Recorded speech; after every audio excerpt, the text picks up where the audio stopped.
আসসালামু আলাইকুম বন্ধুরা, আপনারা সবাই কেমন আছেন? আজকে আমি এত সকাল সকাল খুব মজার একটি ভাজি নিয়ে এসেছি। এই ভাজিটা হচ্ছে আলু আর সিম।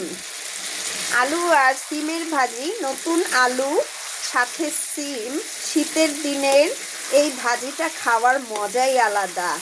এটার সাথে পরোটার সাথে খুব মজা করে খাওয়া যায়। সেই সাথে ভাত বললে তো কথাই নেই, গরম ভাত, গরম গরম ভাজি, ও সেই মজার।